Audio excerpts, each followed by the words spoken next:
Y vuelvo a decir, fueron 8 temas, 8 sábados repartidos a lo largo del año en los que estuvimos meditando con esto de la proclamación. Y los títulos, un poco para que tengamos el esquema, igual volví, insisto, no se quieren fallar a nivel general en temas, entonces voy a dar los títulos de todos los temas y los vamos a ir desarrollando. El primer tema que se trató, que fue por allá creo que en marzo, fue la proclamación de la palabra de Dios. Es misión divina y misión humana. El segundo título fue liturgia, lugar privilegiado de la palabra de Dios. El tercer título fue la palabra de Dios que vivifica la iglesia. Cuarto título, liturgia de la Eucaristía. Cuarto, liturgia de la Eucaristía. Ahí nos detuvimos a hablar un poco a profundidad de la celebración como tal. En el quinto hablamos de los leccionarios. ¿Sí lo recuerdan? Bueno, los que fueron, pues. Unos no fueron. Moniciones, sexto tema. Las moniciones, muy importantes, ¿ah? La oración de los fieles, séptimo tema. Y algunas sugerencias prácticas, que fue el octavo tema. ¿Listo? Debo decir, quiero iniciar esta charla ya en concreto con unas palabras que Monseñor Pablo nos dijo a un grupo de seminaristas alguna vez en una celebración y que yo usé mucho con el grupo en Santísima Trinidad. Y es que Monseñor decía que si el acontecimiento litúrgico no está precedido por la palabra, se convierte en un acto mágico. Refiriéndose al tema de las moniciones. Y esa frase me ha quedado muy marcada en la mente y en el corazón, tanto así que la tengo anotada y le he dado un buen tiempo a la meditación, porque es muy profunda. Realmente es muy profunda. Porque las palabras son el vehículo que usa el pensamiento para llegar a los demás. Ahorita venía leyendo en el periódico que unos atracadores le dispararon un tartamudo porque no les entendió el atraco.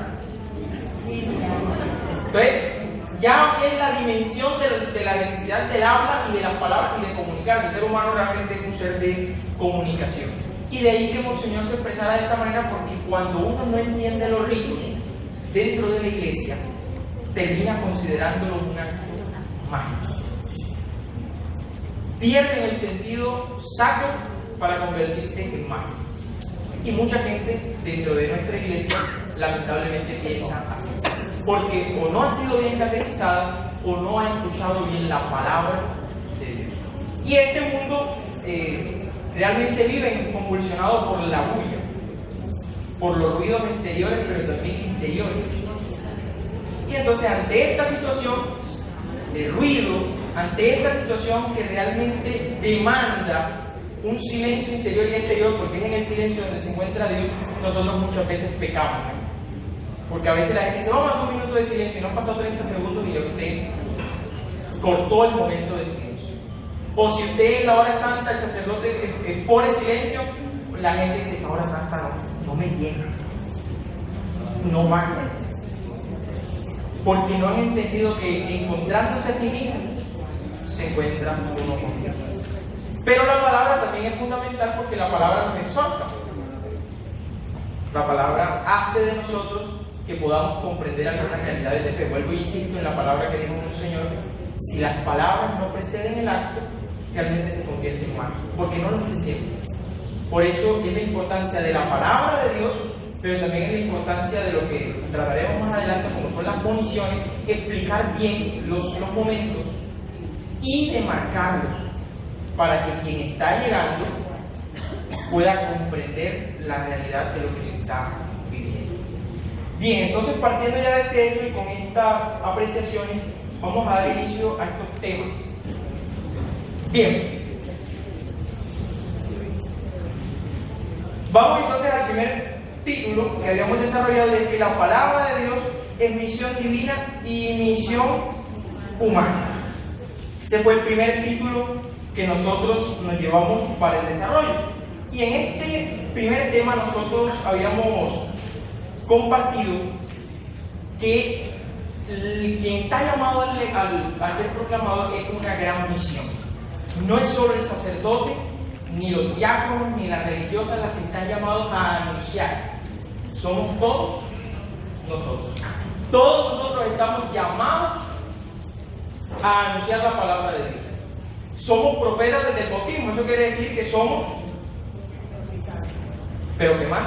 Bautizados y enviados. Esa fue la campaña que tuvimos hace poco. Pero algo más. Somos sacerdotes, pero ¿qué más?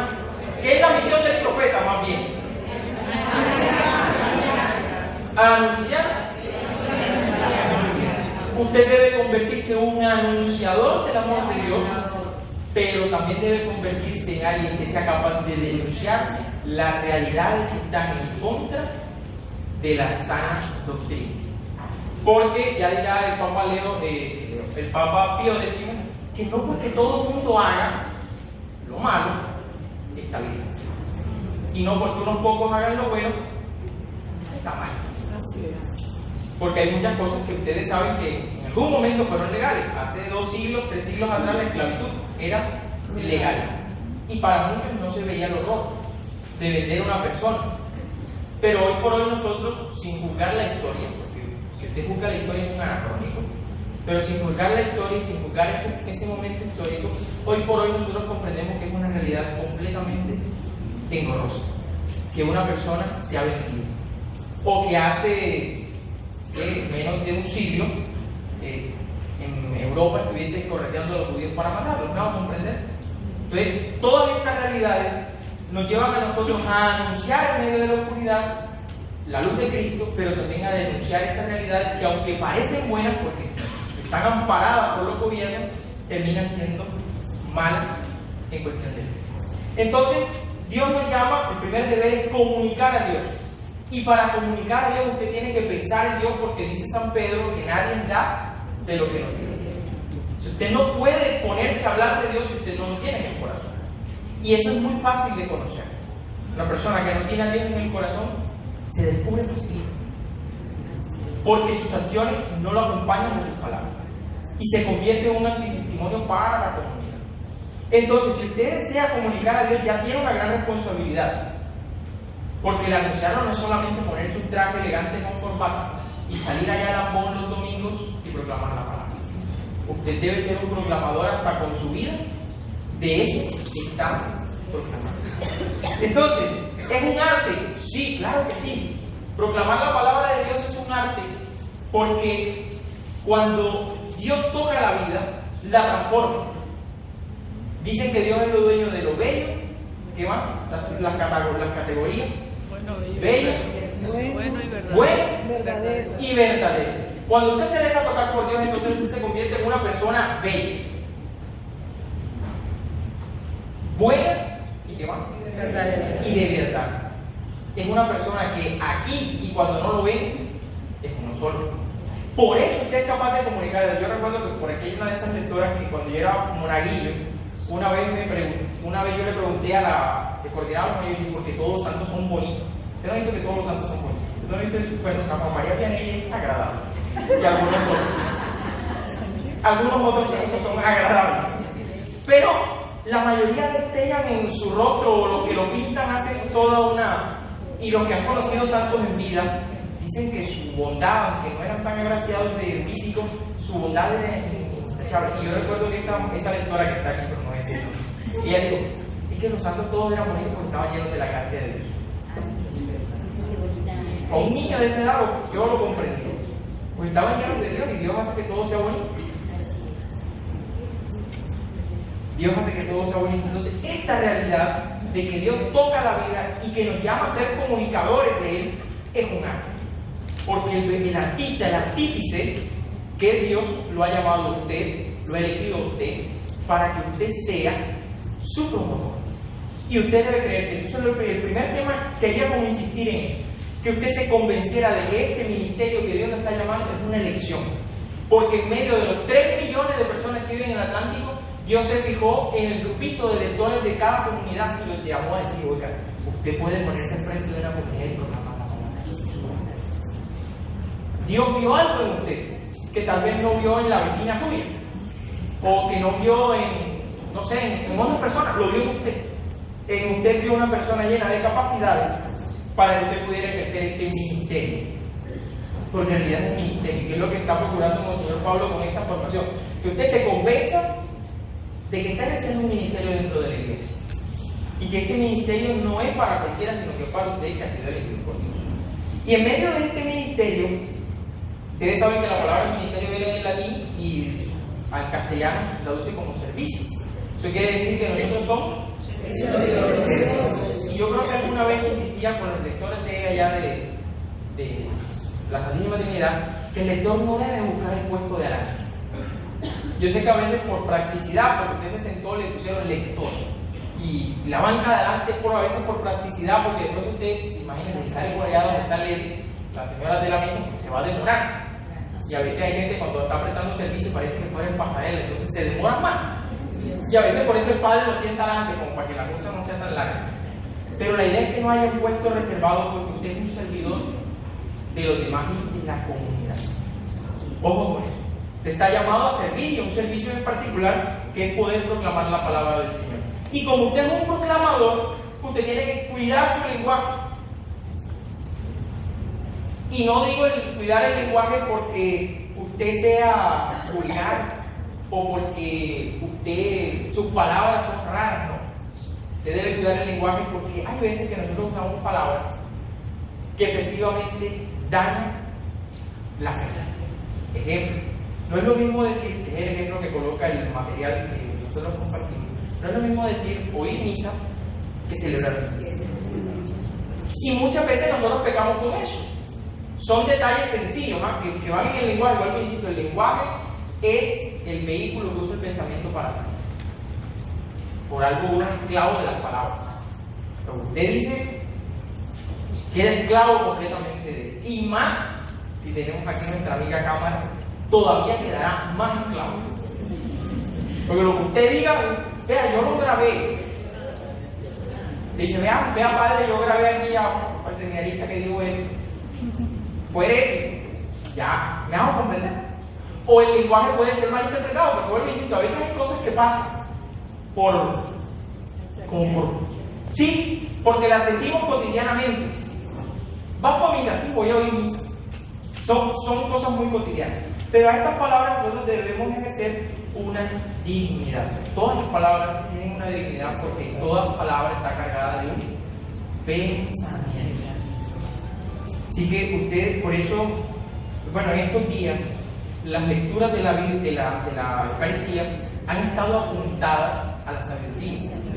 Y creo que era la lectura de ayer, o la de antes de ayer, que hablaba de que el hombre que se maravilló por las cosas, por el fuego, por el aire, por el sol, por la luna, no descubrió al Hacedor. Y muchas veces se quedó con esas cosas. Qué bueno que usted como proclamador pudiera ir más allá, ser capaz de profundizar en esto que nos dice el libro de la sabiduría en estos días y que usted se convierta realmente en un ministro digno, porque, vuelvo y insisto, tiene usted una dignidad y una misión, usted es digno de poder proclamar. Esa es la parte humana. Usted ha sido elegido por Dios para ser un vehículo para poder expresar la palabra de Dios al mundo y la misión de Dios. Porque hasta ahora hemos hablado, hemos dicho que usted es un comunicador de la palabra de Dios. ¿Qué más? ¿Que es un ministro? ¿Qué más? Servidor, bueno, sí, ministro, servidor, que es un anunciador y también está llamado a denunciar ciertas realidades. ¿Qué más? Nada. Creo que todavía quedaron en la... Bueno, sí, responsabilidad. Debe promover, por ahí habló el promover, poner en práctica. Dios da la gracia. Exacto. Dios da la gracia. Pero la intervención divina se debe ver reflejada en usted. Recuerden, Dios le va a dar la gracia. Porque yo creo que muchos de los que estamos aquí, durante todos nuestros años, yo no sé usted cuántas cuaresmas ha vivido. Yo he vivido consciente, 40, unas 11, conscientes. Las otras, debo decir que a veces pasaba pero 11 cuaresmas he vivido conscientemente. Y si usted no muestra cambio y transformación en esas tantas cuaresmas, porque sé que aquí algunos me doblegan la edad, o me la triplican, usted está ya dañando la gracia, el canal de gracia que Dios ha puesto. Pero usted ha dejado de ser un vehículo, lleva una llanta espichada. Y la gente, vuelvo e insisto, la gente es capaz de darse cuenta porque el Espíritu Santo está en la comunidad. Entonces la gente es capaz de darse cuenta en una cosa muy sencilla. Cuando el lector llega tarde, se sienta, no practica la lectura y después tiene el descaro de salir a leer. La gente se da cuenta. Porque no es lo mismo, porque esto vuelvo e insisto, aquí usted no se está tratando de que usted lea, porque aquí todos sabemos leer. Se está tratando de que usted proclame eso que Dios está interesado. Y los padres de la iglesia han sido tan sabios en ese sentido, porque los padres de la iglesia supieron hilar las lecturas. Si usted mira muy bien y hace la lección divina con las lecturas diarias, usted se dará cuenta que normalmente el Salmo siempre responderá a la primera lectura. Siempre va a responder a la primera lectura. Y que el Evangelio y la primera lectura tienen un hilo a veces muy delgado que conecta todo el engranaje de la liturgia de la palabra. Los padres de la iglesia se preocuparon por la importancia de la palabra de Dios. Y a veces nosotros no se la damos porque nos preocupamos por otras cosas. Ya hablaremos de eso en los aspectos prácticos. Entonces, debemos decir que la intervención divina es que Dios nos ha elegido, ha creído en usted.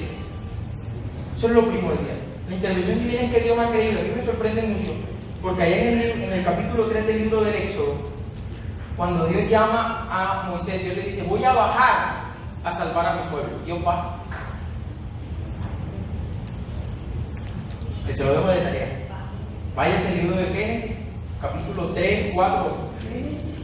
Perdón, Éxodo. ¿Qué dije? Génesis. Éxodo 3. Váyase por ahí al Éxodo 3, la historia de Moisés y toda la parte de la salvación. Cuando Dios le dice a Moisés: voy a bajar a salvar al pueblo. Pero Dios nunca baja. Por lo menos presencial, ¿eh? Porque la intervención divina ha entrado en un hombre que se llama Moisés. Y Dios ha escogido a Moisés, lo ha elegido para que él represente a su Dios. Sí ha bajado, Dios sí bajó a salvar al pueblo. Como ha bajado en su corazón para que usted esté aquí. Porque quiera o no, y reconocerlo o no, esto es gracias de Dios. Bien. ¿Claro entonces el primer tema? No fue muy breve, fue profundo. Si ustedes dicen que sí, yo sí. Bueno. Bien, entonces vamos al segundo tema.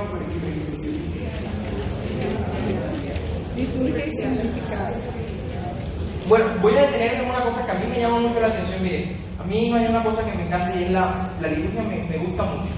Y no me quiero pasar, yo hice mi resumen aquí, pero tengo aquí las ideas. Y es que en la antigüedad, o sea, antes del Concilio Vaticano II, hablando exactamente de 1968, existían en la iglesia las órdenes menores. Y esas órdenes menores eran 5, me parece. Tonsurado, osdiariado, exorcizado, lector y acólito. 5 órdenes menores. Esas órdenes menores, luego del Concilio Vaticano II, desaparecieron. Es un añadido que tiene el compendio del primer tema. El primero, que era el tonsurado, era cuando el seminarista pasaba la teología, y pasaba la teología, el obispo en una ceremonia le hacía un corte de cabello. Ustedes han visto la mayoría de santos, no es que no era el cálculo, era que el obispo el obispo nada más le cortaba 4 mechones de pelo, pero luego le hacían como un sombrerito, le quitaban el pelo, y entonces ya se sabía que esa persona estaba consagrada a ser sacerdote o a ser hermano o pertenecía a una comunidad religiosa. Así que era muy difícil que un clérigo se metiera en algún lugar de eso malo, porque la gente va calvo, y ese es el sacerdote.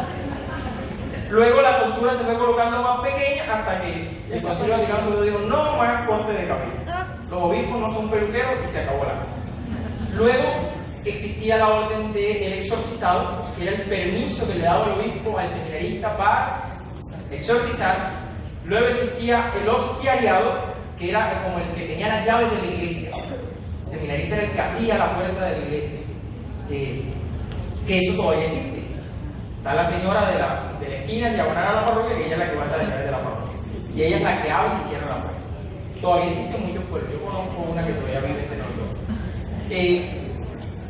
Luego venía el lectorado, que es lo que ustedes en sí aspiran, aunque ustedes no son instituidos oficialmente, sino que el obispo les concede una bendición, y es la de poder proclamar la palabra de Dios. Mire hasta dónde va la importancia de su ministerio dentro de la iglesia, no es cualquier cosita.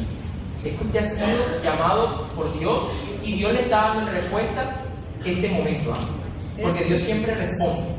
Y responde, usted le pide una cosa a Dios y Dios le da dos. Cuando yo hago las catequesis de confirmación de estos que nunca se confirmaron pero se van a casar, yo le digo, mire, usted le pide una cosa a Dios y Dios te va a dar dos. Usted le pidió casarse, pero como usted no se había confirmado, Dios le dijo que tiene que confirmar. Entonces, usted le pidió algo y Dios le dio la segunda. Usted pide a la bolita de Dios y Dios le da el palo. No creo que hasta allá llegue, pero creo que va por ahí. Y luego venía el acolitado, que ya es una institución que es como lo que hoy se asemeja un poco. Las órdenes menores desaparecieron, pero se conservaron dos, que ya no se conocen como órdenes menores, sino como ministerios: el lectorado y el acolitado. Y son ministerios transitorios en pro del sacerdocio. Pero nosotros, ustedes como lectores, tienen esa facultad. Lo mismo que los agentes extraordinarios tienen la facultad de poder dar la comunión entre los hermanos, que es una de las funciones que tiene la política instituida. No quería dejar pasar eso por alto. Entonces, para que tengan ustedes un poco claro que este ministerio que Dios les ha regalado no es un ministerio inventado de hace un par de años. Usted ha sido pensado por la historia de la iglesia desde siempre y ha sido pensado en la mente de Dios también desde siempre. Entonces, dado ya a entender esto, usted debe convencerse primero que es un comunicador de Dios y que todo lo que usted haga, mi querido hermano, debo decirle que está sometido a la gracia de Dios. Porque si usted no es el primer testimonio y anunciador con su vida y con sus palabras de la acción de Dios como proclamador, entonces, mi querido hermano, el título le está quedando. Pasemos entonces al segundo tema. Aquí quiero enumerar una cosita, y es que la Santa Eucaristía está dividida en dos. O no dividida, está organizada en dos grandes partes.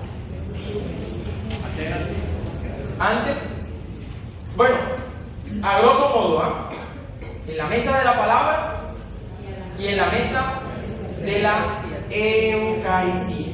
Y que cada lugar, mire, Cristo se hace presente, y eso es bien bonito en la iglesia, porque Cristo se hace presente en todo. Desde el altar, el ambón, la sede, que son signos visibles de que Cristo está en la asamblea, el sacerdote y la misma comunidad. Dice la Sagrada Escritura que solo se puede incensar lo sagrado. ¿Y a quién inciensan? Al Cristo, al altar, a las ofrendas, al sacerdote y al pueblo. Pero inciensan cuando está en la celebración, ¿no? Porque usted también está haciendo las veces de Cristo. Ojalá podamos profundizar más en este misterio sublime de descubrir el rostro de Jesús del hermano que está al lado. Son como dos cosas ahí muy puntuales que a veces pienso mucho y que no sé cómo lo tomo. El primero, la gente hace 50 años, 51 años atrás, cuando se dio el concilio, le pidieron a la iglesia: quiten el latín. No entendemos la celebración eucarística, queremos vivirla, porque mucha gente no entendía el latín, y el latín efectivamente había caído en Jesús. La iglesia vino y dijo: vamos a quitar el latín, para que la gente entienda y viva más la celebración. Pero hay mucha gente que anda buscando a la gente que habla en lengua. Y eso, ay, fulano habla en lengua, vamos para allá, y se llena la cosa. ¿Me hago comprender? Sí, claro. Entonces vivimos con un mundo que a veces quiere, pero a veces no, a veces buscamos, a veces sí. Entonces, y pónganle usted a pensar otras paradojas más dentro de la historia del común vivir. Quítenos el latín y andan buscando gente que hable lengua. Quítenos otra cosa y andan por allá buscando lo que no se les ha perdido. Bien. Pasemos entonces al segundo tema, que se convierte en la liturgia como lugar privilegiado de la palabra de Dios. Ojalá ustedes como lectores puedan leerse la exhortación apostólica Verbum Domini de Benedicto XVI. Ojalá se la puedan leer en algún momento, porque realmente eso les enriquecerá muchísimo la formación. O Dies Domini de Juan Pablo II, que ilustra mucho el servicio que usted está prestando y cómo vivir la celebración eucarística. Entonces les he dicho que la celebración eucarística está organizada en dos grandes bloques: liturgia de la palabra, liturgia de la Eucaristía. Y que la primera mesa con la que empieza es la liturgia de la palabra. Es bien importante, vuelvo e insisto, esa frase que el Señor Pablo dijo alguna vez tiene mucha profundidad, porque es la palabra de Dios la que toca primero el corazón para que podamos entender el misterio que va a pasar a los hijos. No hay misa si no existe antes la liturgia de la palabra. Las lecturas no se pueden volar, son necesarias. Bien, entonces debemos decir que en este segundo tema Cristo está presente en su palabra. Dice el capítulo 1 de San Juan, la palabra de Dios se hizo carne y habitó entre nosotros. Eso es el primer punto, porque eso quiere decir que la iglesia es considerada la casa de la palabra. Numeral 52 de la Verbum Domini. La iglesia es la casa de la palabra de Dios. Y la palabra de Dios dice, lo que es Pablo, que es viva y eficaz. Eso quiere decir que ya nos está dando la importancia de que la iglesia se convierte en la casa que guarda esa palabra que es capaz de transformar realidad.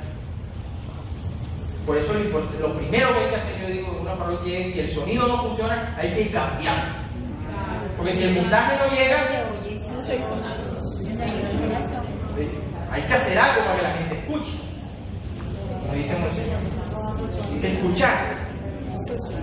Bastante. Bien, entonces, ante esta realidad de la necesidad de la palabra de Dios, la palabra de Dios se convierte en columna vertebral y eje transversal de toda la realidad pastoral. De toda la realidad pastoral. Eso quiere decir que la vida litúrgica de la iglesia, en esencia, está la palabra de Dios. Pongámoslo así fácil. Todo lo que se vive dentro de la iglesia está amparado dentro de la Sagrada Escritura. Recuerden los tres pilares que tiene la iglesia. ¿Qué más? La Sagrada Escritura, la tradición y el magisterio de la iglesia. Eso quiere decir que la palabra de Dios no está muerta, está viva. Y es tan viva que ha suscitado un magisterio de la iglesia y que ha tenido toda una tradición. Siéntase usted dichoso y rico de vivir en una iglesia que ha caminado 2000 años y que en esos 2000 años el Espíritu Santo lo ha asistido de tal forma que si usted escribiera otro libro, tendría que llamarse Hechos de la Iglesia. Porque la iglesia no ha dejado de actuar. Lo mismo que hicieron los apóstoles y que narra Hechos de los apóstoles lo hemos seguido haciendo nosotros, ¿o no? Hemos crecido, pero lo seguimos haciendo. Entonces, usted debe colocar como eje transversal la palabra de Dios y a ella debe colocar todo. Los cantos deben estar inspirados en la palabra de Dios. Los silencios meditativos deben haber sido colocados para meditar la palabra de Dios. Los sacramentos. Usted sabe que todos los sacramentos están amparados en la Sagrada Escritura, ¿verdad? Bautismo, capítulo 28 de Mateo, dice Jesús: vayan por todo el mundo, prediquen la buena noticia. Miren, ojo, prediquen la buena noticia, y el que crea, bautice. Pues yo insisto con la frase esa con la que inicié mi charla y que va a estar caminando durante toda ella. Si no está la palabra presidiendo, la vida sacramental y la vida litúrgica de la iglesia es lo que es más. Mucha gente de la nuestra que va a bautizar a los niños, a veces no los va a bautizar ni siquiera por fe, sino porque si no, les da mal de ojo y se muere, y entonces se le mete el diablo y la cosa, porque no han sido catequizados. porque no han escuchado la palabra de Dios y termina siendo un rito mágico. Entonces, todos los sacramentos, el bautismo está ahí, la comunión También. ahí, ¿dónde? Ahí también, pero ¿y dónde? Cuando el Señor consagró Última cena, capítulo 22 de San Lucas. Bueno, los evangelistas la mayoría lo tienen. Hasta Juan, usted sabe que Juan también trae la última cena, aunque no la muestre como los otros evangelistas. Juan empieza a hablar de la cena del Señor desde el capítulo 6. Yo soy el pan de vida. Multiplicó los panes y los repartió entre todos. Ya ahí empieza todo un discurso que ojalá los catequistas de primera comunión usaran, porque ese discurso es muy profundo. Y si se le daba a desmenuzar a los niños, se entendería bastante. La penitencia. Y esa no aparece. Sí aparece, ¿no está? Dijo Jesús a Pedro, mira que está en las llaves. Porque al que en la tierra, el capítulo 20 de Mateo. Capítulo 20 de Mateo. Luego aparece el sacramento de... ¿Cuál? Confirmación. ¿Dónde está la confirmación? Capítulo 19 del libro de los Hechos de los Apóstoles. Ahí también está justificada y amparada. Capítulo 2 de Hechos, pero donde se muestra muy profundo el tema de la confirmación, capítulo 19. Pablo fue a una comunidad y le preguntó, ¿ustedes no lo bautizaron? Y no, nosotros nada más lo bautizaron de agua. Ah, bueno, y no reciben del Espíritu, ¿no? ¿Y quién es ese? Bueno, capítulo 19 de Hechos de los Apóstoles. El matrimonio es el que más aparece en la Biblia. Aparece allá en el Génesis, aparece en boca de Jesús, aparece en boca de San Pablo, que habla del matrimonio, dejar al hombre a su padre y a su madre y se unirá. Y el que se casa quiere casa. Luego del orden sacerdotal. Ese tampoco aparece. Sí aparece. Jesús llamó, subió al monte y de sus apóstoles, de sus discípulos constituyó a uno apóstoles. ¿Cierto? Y fueron 12. ¿Y la unción de los enfermos? ¿Quién es agente extraordinario aquí? Santiago, muy bien. Salieron a relucir los agentes extraordinarios. Que viva el gremio, caramba.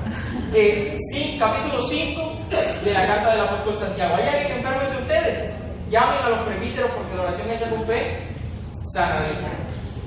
Todo está justificado en la Sagrada Escritura y todos los sacramentos. Si usted en su parroquia algún día de necio busque los rituales de los sacramentos, todos los ritos de sacramento tienen la palabra de Dios. Todos tienen lectura. El bautismo tiene lectura. El de la confirmación tiene lectura. Hasta la misma penitencia individual, en la confesión, en el confesionario, debe estar permeado en la palabra de Dios. Así sea un versito corto.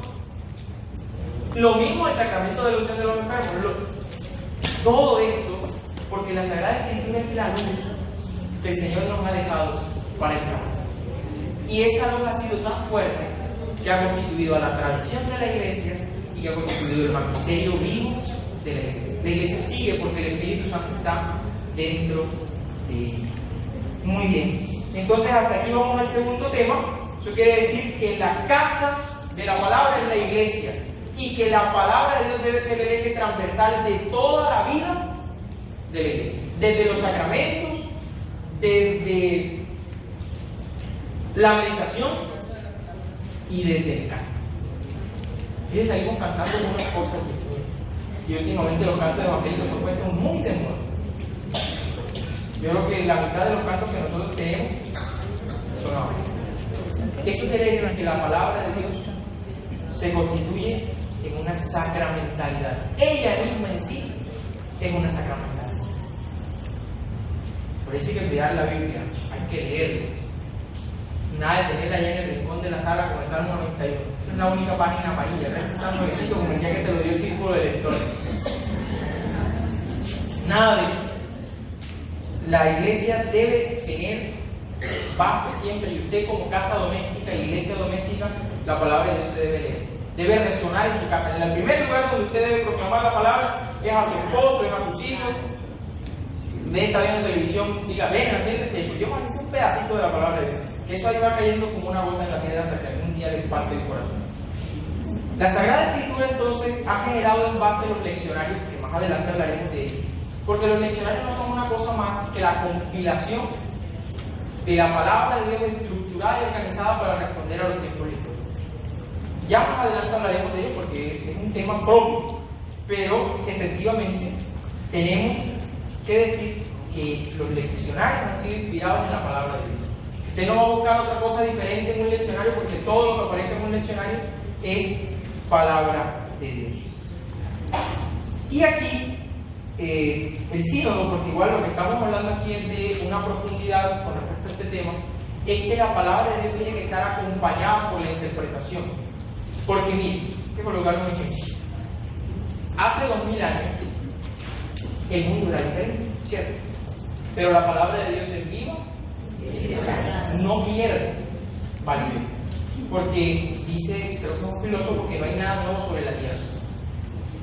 No voy a meterme aquí con la visión histórica de los romanos y de los griegos, porque los romanos y los griegos tenían una visión lineal, que era una línea de tiempo sucesivo, de acontecimientos, y que en algún momento esa línea iba a llegar al final, y los griegos tenían una forma circular de ver la historia, que decían, bueno, aquí estamos, pero dentro de 50 o 60 años volveremos al mismo sitio. Yo esa teoría histórica a veces la pienso. Porque bueno, ustedes saben que los griegos primero tuvieron monarquía, después fueron república, después volvieron al imperio, el imperio romano los sometió. Luego del imperio romano volvieron a los reyes de la burguesía medieval y luego nacieron otra vez la república. Y estamos en la república y como va la cosa, yo creo que la república está a punto de cambiar el sistema porque están protestando por todas partes. Eso quiere decir que ya el sistema republicano, creo yo que está fallando. Creo yo. Que hay muchas fallas ya, entonces ya hay que pensar en reestructurar, entonces, pero esa visión pasó al cristianismo, pero no como una visión de que, ay, sí, bueno, hoy estoy aquí y dentro de 50 años vuelvo al mismo punto. La visión del cristianismo es que es una visión en espiral, y que cada acontecimiento, aunque si bien es cierto puede girar, tiene que ir llevando a la trascendencia, no se puede quedar ahí, y realmente es lo que pasa con la liturgia de la palabra. Esta liturgia, esta sagrada escritura que ha ido atravesando la historia, ha ido demarcando también el crecimiento de la humanidad. Y por eso se hace necesaria la explicación. Dice San Pedro que ninguna explicación de la sagrada escritura debe ser privada. Eso de que usted abre la Biblia donde le cayó y es que Dios me dijo esto, cuidado, ¿no? Mucho cuidado con eso. No juegue con el Espíritu Santo. Él no juega. Él responde. Donde me caiga lo que Dios me dice hoy. Puede ser. Porque de pronto ese pasaje puede estar permeado de su sentimentalismo. Como usted está triste y Dios dice, viendo una pista de Judas, viendo una pista y se ahorcó. Bueno, no voy a decir al revés. Hay un pasaje donde dice que Judas se despelló. Entonces usted de pronto lee ese pasaje, como está en una crisis existencial, dice, la solución es tirarme, ¿no? O está pasando por un pecado y dice Jesús, ay, el que escandalice a los pequeños, más le valiera que le quitaran una piedra de molino y tiraran al mar, ahí te amarras una piedra de molino. Porque se puede dejar llevar por esas tinieblas. Por eso la iglesia ha sido sabia en que cuando se interpreta la palabra, no se hace por cuestión de una persona, sino por toda la iglesia. Miren que hace poco estuvo el sínodo de los obispos reunidos para tratar el tema de la persona. Un tema muy profundo y muy complejo. Hay gente que a veces habla desde las orillas, pero hay que estar allá para ver qué es lo que hay. Porque uno, mire, los medios nos engañan. Hay que estar ahí, y por eso la palabra de Dios se necesita que el que está al frente de una comunidad sepa un buen y esté lleno de la sabiduría de Dios y del Espíritu de Dios. Porque un excelente pastor es el que descubre en la realidad de su pueblo dónde está el mal, por dónde se está metiendo el mal en su comunidad y por dónde tiene que empezar a mostrar el amor de Dios. Por eso es necesaria la homilía, porque la homilía es el punto álgido en el que el pastor le habla a sus ovejas para doctrinarlas, porque les hablará de las enseñanzas de Dios, pero también para llamarlas al orden. Muy necesario. Y en la Verbum Domini se pide que haya un directorio homilético, porque a veces ustedes se dan cuenta que de pronto uno dice una cosa y otro dice otra. La idea es que, bueno, existe ya como algún trabajo con esto del directorio homilético. Luego se pide que la liturgia de las obras y que todo lo de la iglesia y el peticionario esté permeado de la palabra de Dios. Yo no sé si alguno ha tenido la dicha de poder rezar la liturgia de las horas, porque ella también está llena de la palabra de Dios. Los salmos, la lectura breve, los responsorios, todo está permeado de la palabra de Dios. Y con un avance en la liturgia de las horas tiene también la lectura geográfica, que no es otra cosa que el magisterio de la iglesia. Entonces, el Papa Benedicto XVI, ojalá se la puedan leer ustedes, nos está animando a todos a prestar mucha atención a la vida espiritual. Lo que han hecho, quienes ya vivieron los 12 anuncios y ya fueron al retiro. Bueno, ahí en el domingo, los que no se habían acercado ese día rezaron las laudes. Y es bien bonito porque esa oración es la oración de la iglesia, y no se trata de una oración privada, sino de una oración pública. Y ustedes se dieron cuenta, todos los salmos son un canto a la alabanza de Dios y las preces son generales. Nunca tocan una realidad particular, porque es la iglesia, es usted que siente por su hermano y que se une a su hermano en Cristo para alabar al Padre. Porque la oración de la iglesia no es otra cosa que unirse a Jesús para encontrarse con el Padre. Eso es fundamental. Entonces, el Papa Benedicto hace unas propuestas a la animación litúrgica de la palabra de Dios, y lo primero que dice es: debemos celebrar más la palabra de Dios. Hay que hacer más lección divina. Ojalá algún día en la parroquia nos sentemos y llamemos esto de las asambleas y vivamos en la palabra. Yo sé que lo estamos haciendo en muchos lugares, pero con mayor profundidad. Que se viva el silencio dentro de la celebración de la palabra de Dios.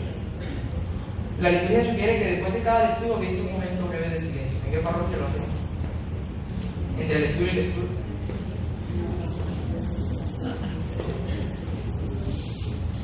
Sin duda alguna, los textos litúrgicos y toda la Sagrada Escritura tomados como el fundamental. Y a mí me admira mucho cuando uno va a las capillas del Santísimo y se encuentra el Santísimo expuesto, pero también a un lado está el Evangelio o está la Sagrada Escritura abierta.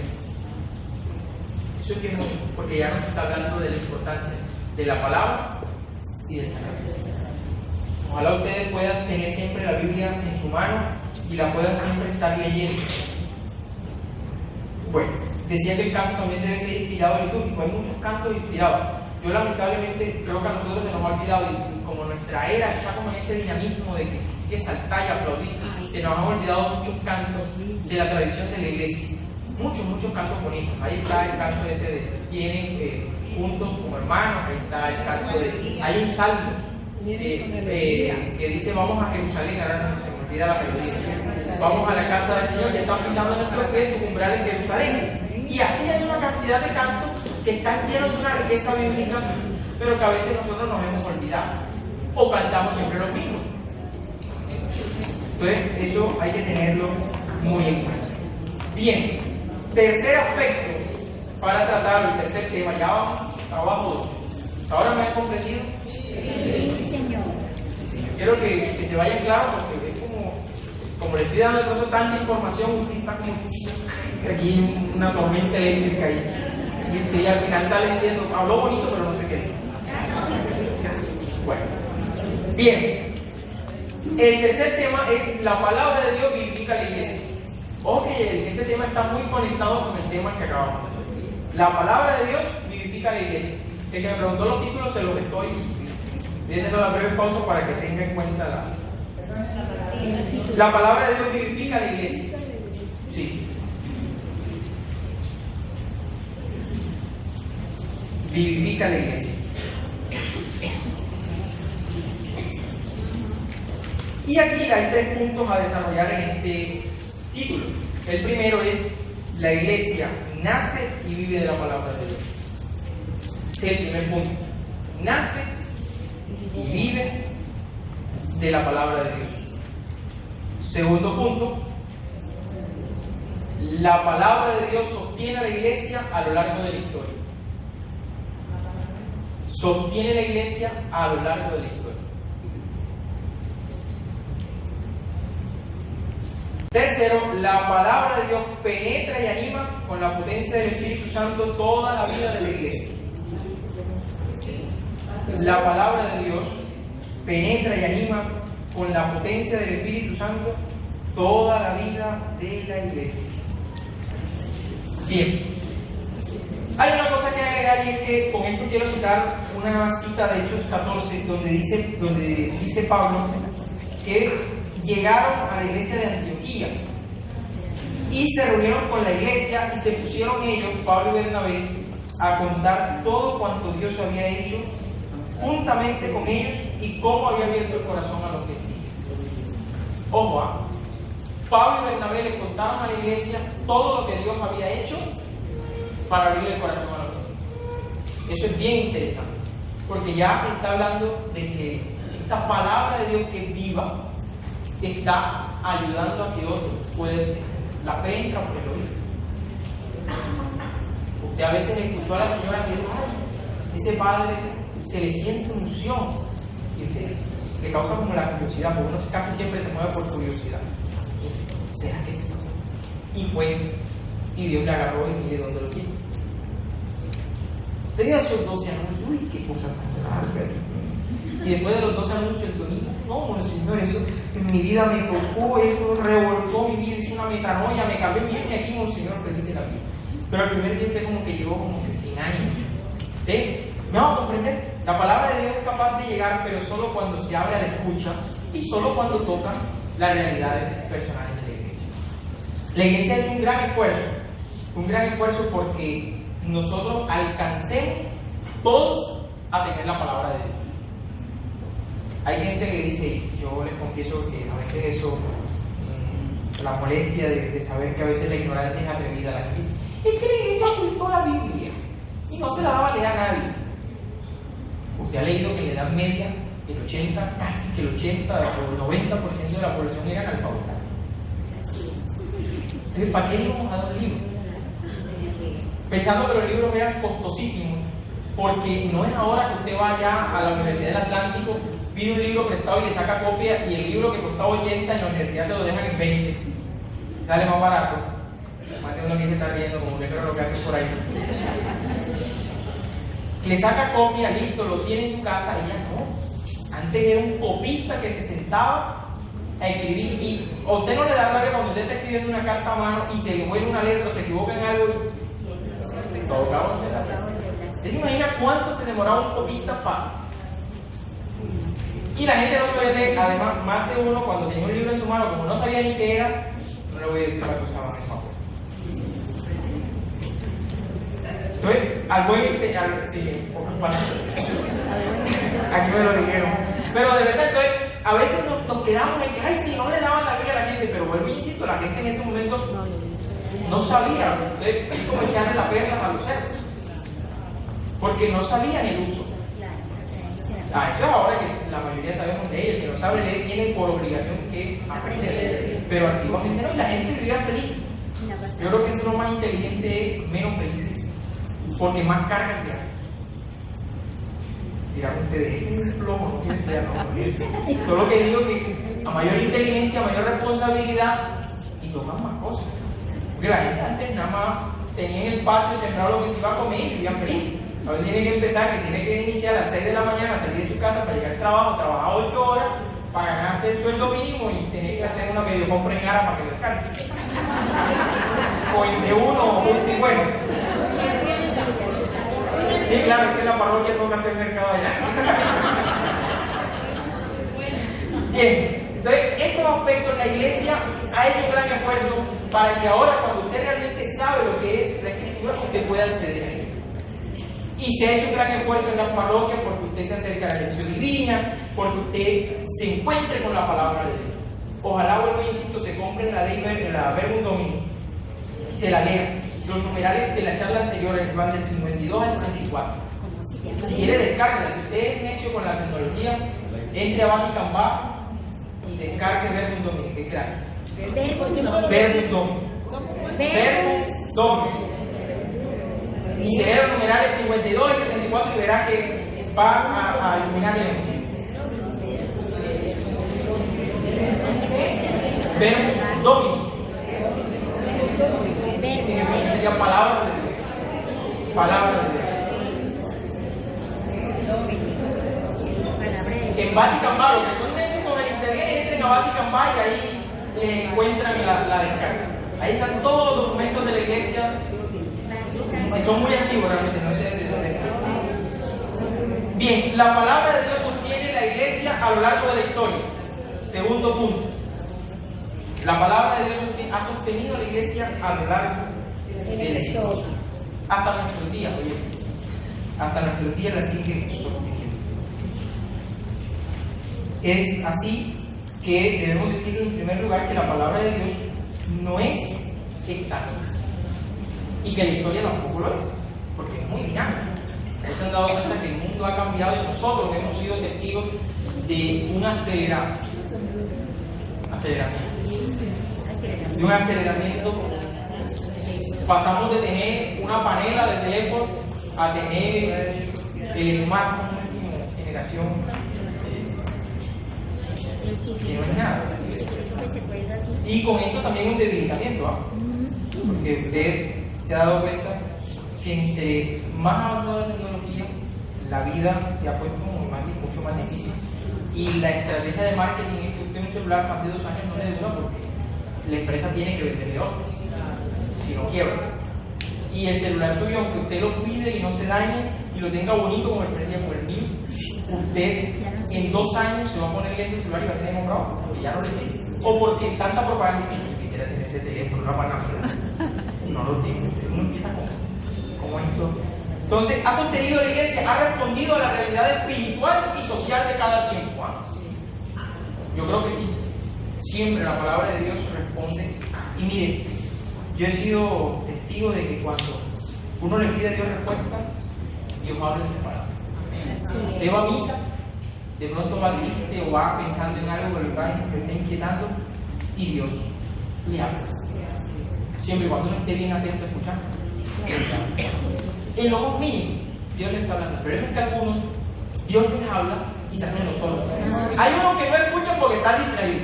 Y hay otros que están escuchando que Dios les está diciendo, cambia, cambia, cambia. No quieren cambiar. Pero Dios es paciente. Y en esta paciencia de Dios, Dios ha estimulado a la humanidad para que cada día camine más a la conversión.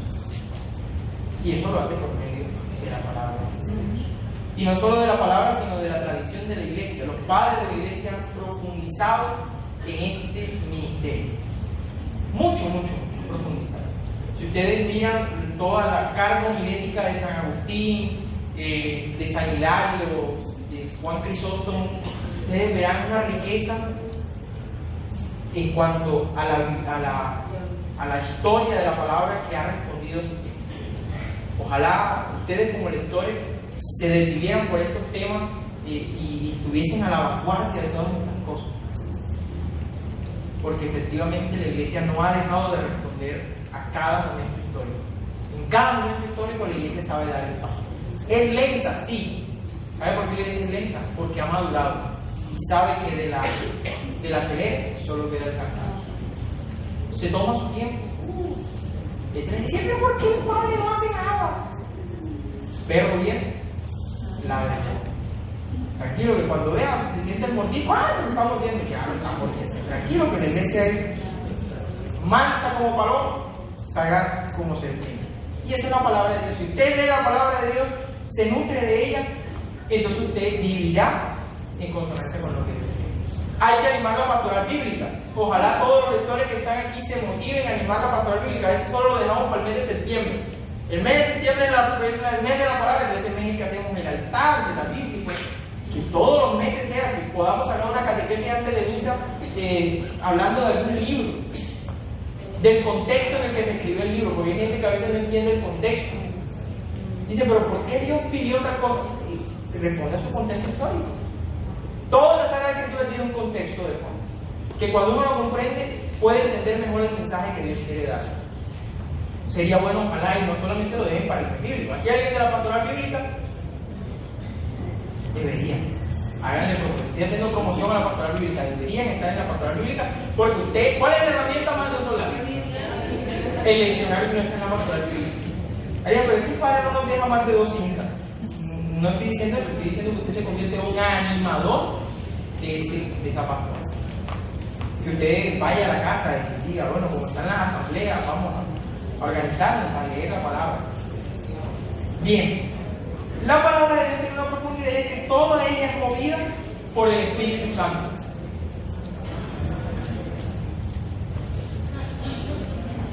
Toda ella es movida por el Espíritu Santo. Es necesario tener presente lo que afirma Jesús, que dice, el Espíritu, es necesario lo que afirma Jesús, que el Espíritu guía a la iglesia hacia la verdad entera. Recuerden allá cuando Jesús estaba en la despedida de Juan capítulo 16, dice que en mí les enviaré uno que lo defenderá, el Paráclito, y él les mostrará la verdad. Eso era la verdad plena, pero ahí está. Entonces el Espíritu Santo no se va de la iglesia, se mantiene dentro de la comunidad y Él es el que nos ayuda a encontrar la acción de Dios en nuestra historia. Porque su historia también es palabra de Dios. Aunque no esté puesta en la Biblia, su historia se convierte en una acción de Dios y por ende palabra de Dios. Ya lo dicen por ahí algunos, sé tú el Evangelio que le toca. Hermanos que no leen la Biblia, pero lo ven usted amando, feliz, y dicen, ok, capítulo 2 de Hechos de los Apóstoles, miren cómo se llama, ahí está el Evangelio, que no es otra cosa, el corazón del Evangelio es el amor, y el amor es Dios. Esto entonces, de que la palabra de Dios incida en la vida de la iglesia, la sostenga, tiene que tener una incidencia pastoral, porque nos debe llevar, primero, a saber que la iglesia está inspirada por la Sagrada Escritura y que está movida por el Espíritu Santo. Segundo, que la palabra de Dios debe permear a la comunidad cristiana para vivir en experiencias constructivas en pro de la comunidad. La palabra de Dios debe ser el eje fundamental para construir comunidad. Dos, debe ayudarnos a leer la historia en clave de fe. Vieron, al leer esas historias, uno también debe leer su historia. Mire, yo recuerdo antes de entrar al seminario, yo no sabía por qué Mateo hacía una genealogía. Si se pongo el nombre raro, ¿para qué? Y a veces pensaba, y ya decía el padre. ¿Qué puede uno predicar un poco de nombre? Cuando entré al seminario comprendí algunas cosas, pero como uno nunca deja de aprender, fui comprendiendo algunas. Pero el Papa Francisco, cuando vino a Colombia, en una de sus homilías, creo que fue en Villavicencio, le tocó ese evangelio de la genealogía de Jesús. Y Papa Francisco habló, y que fue una cosa que a algunos les causó revuelo, de que por las venas de Jesús corría sangre pagana. ¿Sí lo escucharon? Sí, lo escucharon. Eso lo dijo el Papa Francisco. Y dije, el Papa dijo que Jesús era pecado. Se escandalizaron, no. Pero el Papa lo que estaba demostrando es que en esa historia llena de pecado, Dios había valido. De todos esos personajes de la Sagrada Escritura, Dios había valido para mostrar su gloria. Como se vale de ese tío suyo que no va a la iglesia, que anda borracho por ahí, que tiene que andar recogiendo. De ese familiar suyo que te dice, qué pena ese familiar, se pasa unas penas en la fiesta. Yo por eso que no lo invito. De esa gente, Dios sabe sacar cosas. Entonces, la genealogía es muy profunda, porque está demostrando que el Señor mira mucho más allá de la realidad de pecado de una persona. Mucho más allá. No se queda en el pecado. Va más allá, trasciende.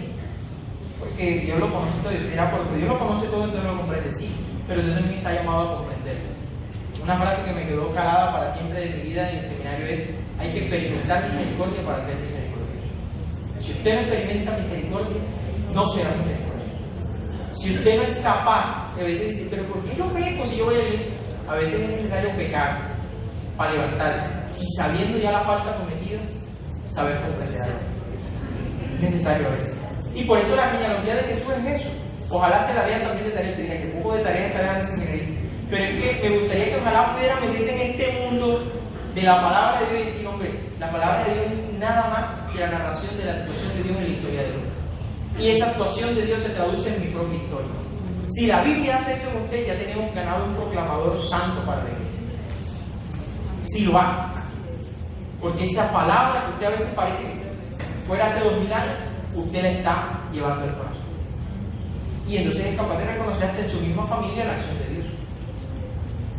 De que su bisabuelo, su bisabuela, no sé, de donde conozca. Yo nada más conozco a mis abuelos para adelante, de mis bisabuelos para atrás, no sé absolutamente nada. Bueno, pero San Agustín dice en las confesiones, ojalá se la lean completa, San Agustín dice, uno solo puede hablar de sus pecados cuando ya están superados. Quiere decir que San Agustín todo lo que dice allá lo superó. Léanselo, de verdad, eso es maravilloso. Libros maravillosos que aquí haciendo bibliografía y propaganda con las Paulinas y San Pablo. Imitación de Cristo. Bellísimo. Imitación de Cristo de Tomás Helm. Léanse las confesiones de San Agustín, las confesiones de San Agustín. Bellísimo. Una historia de vida de un hombre que demuestra que la paciencia hace verdaderos amigos. Mónica, 30 años llorando por el pobre Agustín, se murió ya casi a las puertas de ver la confesión de Agustín. Léanselo ahora. Y se convirtió en uno de los santos que durante muchos siglos fue el referente teológico de la iglesia. Impresionante, ¿eh? 30 años de lágrimas. Yo creo que ella llenó el tanque de la tristeza y el tanque de la gracia por la circunvalar de tantas lágrimas. Bien hermoso eso. Un libro que también me parece muy bonito, que ojalá se lo lean para las próximas elecciones. Se llama La Utopía, Santo Tomás Moro. La gente se lee El Príncipe de Nicolás Maquiavelo y después se convierte en Maquiavelo. Eso se lo leen en el colegio, entonces todo el mundo dice: el fin justifica los medios. El amor, en el nombre del amor se puede hacer cualquier cosa. Eso lo dice Tomás en Maquiavelo. Pero no se lee La Utopía de Santo Tomás Moro. Santo Tomás Moro, Utopía. Libro bien bonito. Bien. Entremos entonces al tema de la liturgia eucarística. Ya les había dicho, compartido con ustedes, que la liturgia eucarística está dividida, está organizada en dos partes: mesa de la palabra, mesa de la Eucaristía. Y hasta ahora solo hemos tocado una mesa, que es la mesa de la palabra.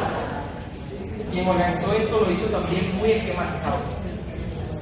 Los 4 primeros temas fueron palabra, y de aquí en adelante es la Eucaristía y todo el centro eucarístico. Bien, entonces debemos decir que la Eucaristía, que ya habíamos dicho que está constituida por 2 partes, la palabra y la Eucaristía, tiene como fundamento ya en la Eucaristía propiamente unas partes: la presentación de los dones, la oración sobre las ofrendas, la plegaria eucarística, el rito de la comunión. En el rito de la comunión entra la oración del Señor, el rito de la paz, la fracción del pan y la comunión, y el rito de la conclusión que viene. Bueno, ¿qué hacemos en la presentación de los dones? Así, presentamos los dones. Qué fácil. Presentamos los dones, pan y vino. Yo les decía, creo que la vez que estuvimos tratando ese tema en la vicaría, les decía, solo debe presentarse pan y vino. Pan y vino. Es el fruto de lo que nosotros tenemos, pero que Dios ha querido hacer como sacrificio. Pan y vino. A veces presentamos la Biblia, la vela, un poco de cosas que le metemos a la presentación de ofrenda. Ojalá fuese solamente pan y vino. Y con eso también se ofrecen nosotros. Porque ¿con qué compran el azote y con qué compran el vino? ¿Y de dónde sacan? Recuerde que cuando usted echa la ofrenda, esa ofrenda está representada en el altar. Ojalá no diga ahí una moneda de 50. Sea un poquito. Bien, presentación de los dones, presentamos pan y vino, estoy aquí muy corto. Luego viene la plegaria eucarística, que es la acción de gracias. Bueno, toda la misa es una acción de gracias, pero aquí entra la acción de gracias. Si ustedes han tenido de escuchar bien el prefacio, es la acción de gracias a Dios por el sacrificio de Jesús. Casi siempre. Los prefacios, la mayoría, resaltan eso. Cristo, que en su misterio nos ha querido devolver a nosotros, y en ese misterio, unidos a Él, hemos alcanzado la redención. Porque la salvación es de todos los días, pero ya Cristo nos ha redimido. Cristo dio lo primordial, fue la compra y venta. Dijo: aquí está la sangre, échenme todos esos muñecos para acá que yo soy. Y nos salvó a todos. Nos redimió a todos. Bien, en la plegaria eucarística, entonces ya debemos decir que la plegaria eucarística empieza con el prefacio. Hay un saludo, una interlocución entre el pueblo: Señor, estoy con ustedes, levantemos el corazón, de gracias a Dios, etcétera, etcétera. Y que luego aparece una cosa muy fundamental, y son las plegarias. Existen, para no equivocarme, Existen 14 plegarias eucarísticas. ¿Cuántas conoce usted? Santo eres en verdad, Señor, fuente de toda santidad, y por eso te pedimos que santifiques esto. ¿Esa es la plegaria? 2. La 3. Santo eres en verdad, Padre, y con razón te alaban todas tus criaturas. Por eso te pedimos que santifiques esto. La 3. La 1. Padre misericordioso, te pedimos humildemente que bendigas y aceptes estos dones, este sacrificio puro, inmaculado y santo, pan de vida eterna y cáliz eterno. La plegaria 1 yo la escucho muy poco en la familia, muy poco, porque es muy larga y tiene a muchos santos.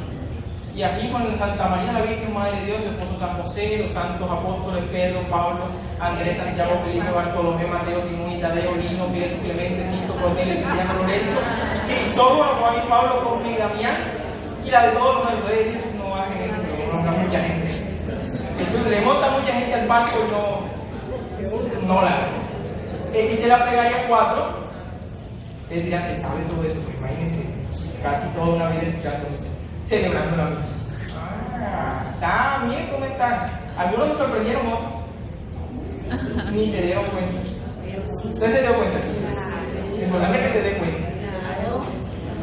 Bien, existe la plegaria 4, que es una plegaria también muy bonita. Existen 2 plegarias de reconciliación, existen 3 plegarias para niños y existen 4 plegarias para diversas circunstancias. Ojalá ustedes cuando preparen la misa de sacristán, si alguno hay sacristán por aquí, ojalá puedan ayudar al Padre también a que sean muy variadas. Las plegarias para niños son 3, las de reconciliación son 2. Las plegarias para diversas necesidades, que es la quinta, está dividida en A, B y C, y bien bonita, tienen todos un esquema bien bonito. Entonces, la plegaria es una acción de gracias unida a una aclamación. ¿Cómo aclamamos nosotros ante la plegaria?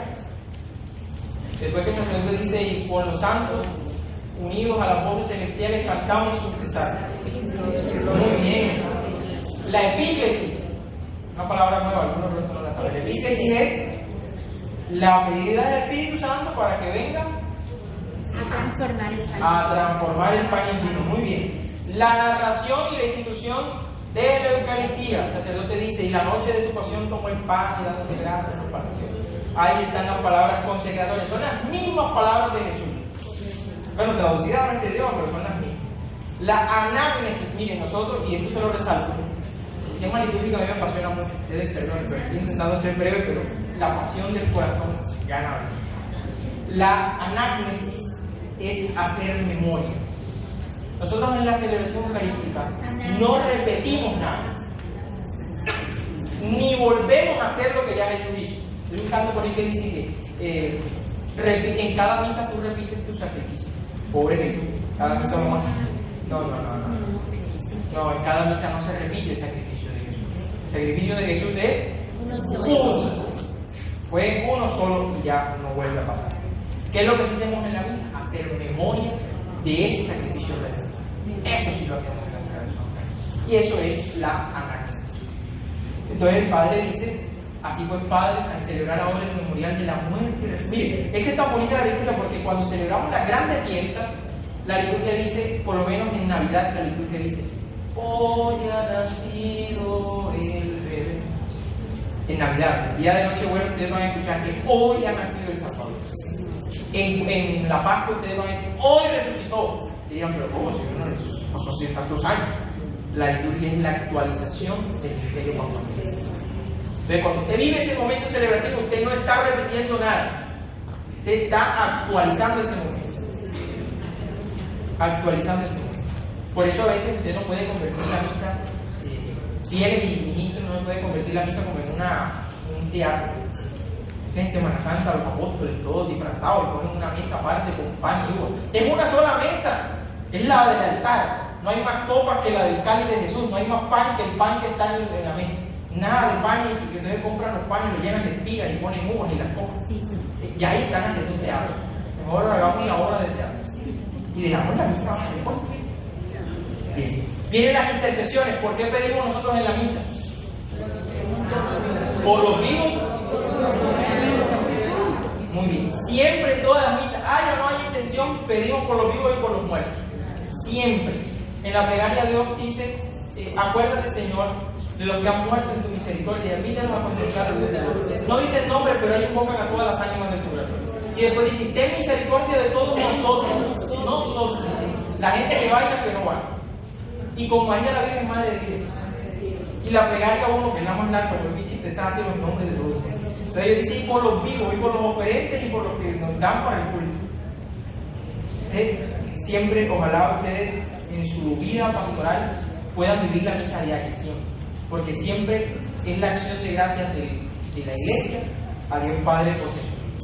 Y termina con la doxología final, que es por Cristo, con Él y en Él, a ti Dios Padre, a ti Dios Hijo. Eso es bien bonito porque es lo que Pablo dice, en Él vivimos, nos movemos y existimos. Luego el rito de la comunión, que empieza con la oración del Señor, el Padre Nuestro. Luego viene un embolismo, que es, líbranos, Señor, de todos los males y concédenos la paz en nuestros días. Entonces, habíamos, ¿por dónde íbamos? Íbamos por el embolismo. Por eso el Padre Nuestro de la misa no termina en amén. ¿Sabían esto? En la misa el Padre Nuestro no se concluye con un amén, porque el sacerdote enseguida sigue diciendo, líbranos, Señor, de todos los males y concédenos la paz en nuestros días, para que, ayudados por tu misericordia, vamos a celebrar el pecado. Ojalá no estén en misa, pero fuera de la misa el Padre Nuestro se termina con amén, para que sepan. Luego viene la comunión y luego el rito de conclusión. Bien, hasta ahí hemos tenido, ojalá se grabe esa palabra, epíclesis, que es la venida del Espíritu Santo, y la análisis, hacer memoria. Bueno, el tema siguiente son los leccionarios. Y en el leccionario se maneja un criterio de orden. Lamentablemente con este tema, aunque estuvo formalizado en la estructura, debo decirles que yo no lo quiero profundizar porque hay una gran situación. Colombia ha entrado en un momento de reforma a los leccionarios. Nosotros estábamos con los leccionarios de España y normalmente lo que hacía la conferencia colombiana era aprobarlos para Colombia. Pero Colombia se ha puesto las pilas en estos últimos años y ya está haciendo su propio leccionario. Por eso ustedes ven que en las parroquias va a haber un libro rojo, bien bonito, con un estuche, y son los leccionarios colombianos. Entonces, presentar los leccionarios antiguos, se los voy a mencionar así como rápido, porque igual ya hay muchos de ellos que ya cayeron en desuso, y decirles pues la idea de lo que ha sacado Colombia. Colombia ha sacado 5 leccionarios. Colombia, hasta ahora llevamos 5 leccionarios. Los 3 dominicales, A, B, C, y los del año ordinario, que son ciclo 1 o año par y ciclo 2 año par. Son los únicos leccionarios que Colombia ha sacado. Pero existen muchos más leccionarios.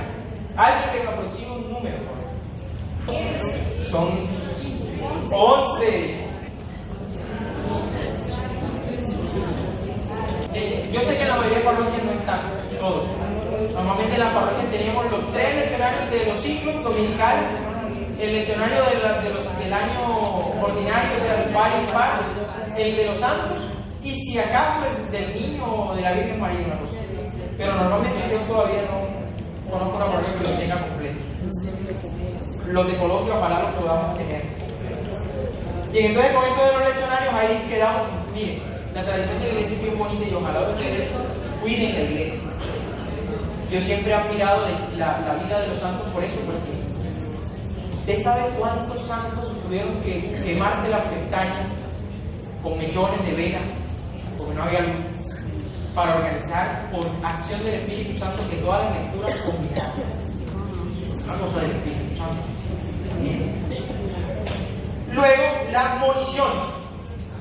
Ya estoy terminando, me falta un tema nada más, porque el último, el padre Jaime ya da las aclaraciones. Bien, las moniciones deben ser claras. Primer aspecto fundamental, deben ser claras, cortas y explicativas. Esas 3 cositas las voy a tener en el resumen de ese plan. Claras, cortas y explicativas. Nada de ponerse a repetir. A veces las moniciones salen entonces. En la palabra de Dios hoy, el Señor nos dirá tal cosa y tal cosa. ya para que vamos a leer la Para lectura. que se lea. Debe ser, el Monseñor Pablo lo decía, debe ser como una cosa muy amplia, que nos llame más a una invitación y motivación para escuchar, que nos diga lo que dice. Porque eso es como un resumen. Ya cuando uno se le resume, no quiere leer el libro.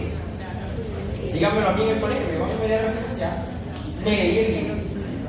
Bien. Entonces, ojalá las municiones sean claras, ojalá respondan a los momentos y usted sepa discernir en qué momentos son necesarios. ¿Cuándo se hacen más necesarias las municiones?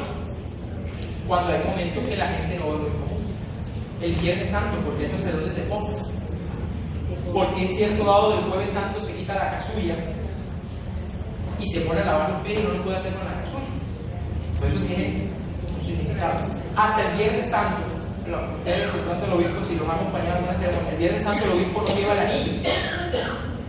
Un detalle chiquitico. A veces la gente vive, pero el obispo el Viernes Santo no lleva anillo. Es como algo. Entonces, esos detalles a veces son buenos que en las municiones los tengamos muy claros. Porque el Viernes Santo es el único día que no celebramos la Eucaristía como tal, ¿no? Porque igual recuerden que el tríodo pascual es una gran Eucaristía que empieza el jueves, sigue el viernes y termina el sábado de la vigilia pascual. Es una gran Eucaristía, pero quien va el viernes buscando la Eucaristía realmente no se va a encontrar con ella, porque es como si llegara hasta la Eucaristía y a la mitad. Bien, ¿quedó claro el tema de las municiones? ¿Quién hace municiones aquí? No, pero ¿quién las escribe?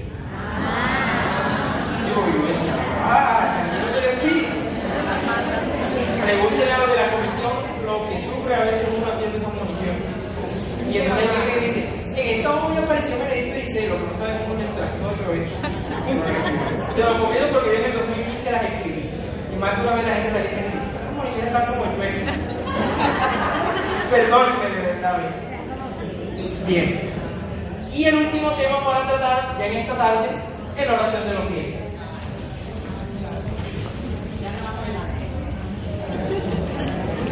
Oración de los fieles. Bueno, la Eucaristía es una gran oración. Y la oración de los fieles ha pasado por muchos nombres. Desde la oración universal, pero en el fondo, ¿qué es la oración de los fieles? Es la oración de una iglesia que se une. ¿Y se une con qué? Con una aclamación. Señor, escucha. A veces el país dice, bueno, vamos a decir todos la aclamación, escúchanos, Señor, todo el mundo, escúchanos, Señor, pero ya aclamación Antes de la aclamación, así es, de antes. Y uno responde después de la primera intención.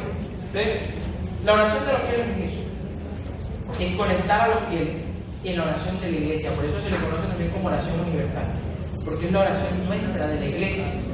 Ojalá ustedes comprendan que en la misa, la Eucaristía, es una oración común. Que no es una oración privada.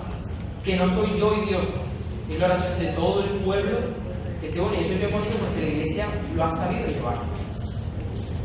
Hoy en WhatsApp a veces la gente manda cadenas de oraciones por el WhatsApp, pero ya la iglesia hace muchos siglos se había inventado algo que se llamaba liturgia de las horas. Que mientras usted aquí está rezando las laudes, por allá en la China, que ya después de estar anocheciendo, está alguna monja rezando la completa, o algún sacerdote o algún laico. En una comunión, así como usted manda la cadena de oración por el WhatsApp, ya la iglesia lo había inventado, con la liturgia de las horas. Y con la Eucaristía sucede lo mismo. El rito es único. Varía en algunas cosas, sí. Pero si usted va a una misa aquí y va a Europa, el rito es en latino. O en otro lugar, se encontrará con variaciones del rito, pero en esencia será lo mismo. Esa es la riqueza de nuestra iglesia, que vive unida al pastor que cree. Nosotros no nos ponemos a inventar cosas nuevas, y esa es la oración de los fieles. La oración de los fieles es una plegaria universal que pide por toda la iglesia. Y que tiene un esquema casi siempre. Por la iglesia, por los gobernantes, por los obispos o los que gobiernan la iglesia, por los pobres o por el pueblo de Dios y por la comisión particular.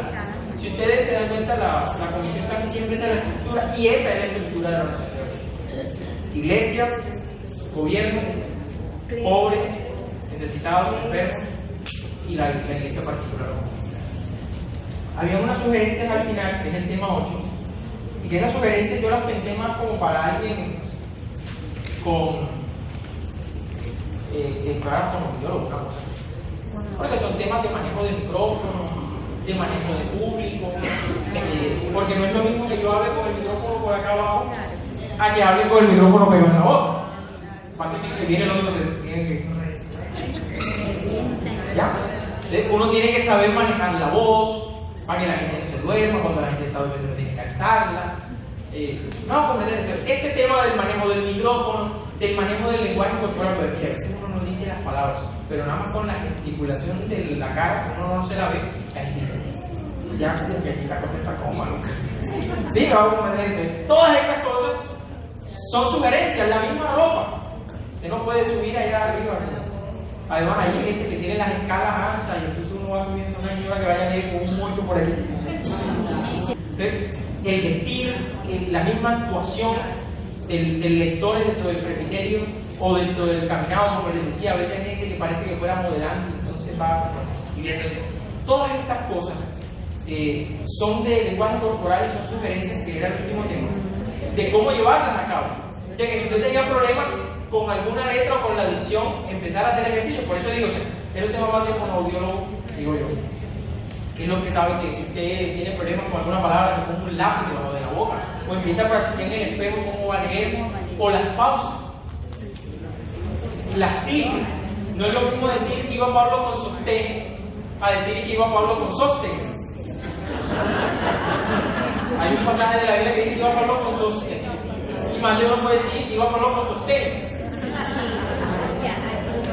El lenguaje, vuelvo al primer tema, el lenguaje es fundamental. Si usted no se sabe expresar, vea, mi querido hermano, no hay gente que habla como medoñal, no hay un problema de dicción. Todas estas cosas uno las debe manejar. El mismo manejo del micrófono, la respiración. Siempre hay el impacto. De verdad que con esto quiero terminar. Era el último tema que se postulaba. Ojalá hayan anotado las charlas, porque yo sé que a no todo le faltó. De pronto no le faltó la primera, a otro el segundo, pero ojalá que haya sido un recordatorio y fundamental.